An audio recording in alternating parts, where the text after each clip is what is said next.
I am the Tofu Golem. Please enjoy the video. You're ready to share. Sign into your Google account and open Drive. Once there, either upload the file or pick an existing item and right-click it. Click Share, then get linked to start the process. Make sure you understand why you need a link. Is it for one person, your organization, or anyone on the web? Choosing that purpose now saves time.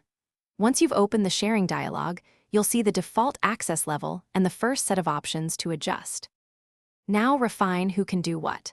Switch between restricted and anyone with link depending on reach. Then set the role, viewer, commenter, or editor, so recipients get only the permissions they need. If you're in a workspace, apply domain-only restrictions or add individual emails for tighter control. For sensitive files, set an expiration date or disable downloading and printing. Once done, review the listed users and copy the shareable link and paste it where you need it, then always test.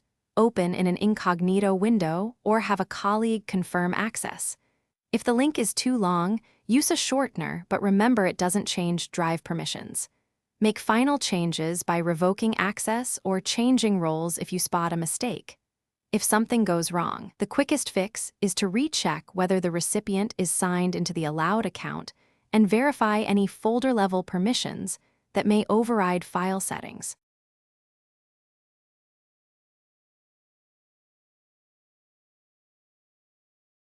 Thanks for watching. Consider subscribing if we helped you today.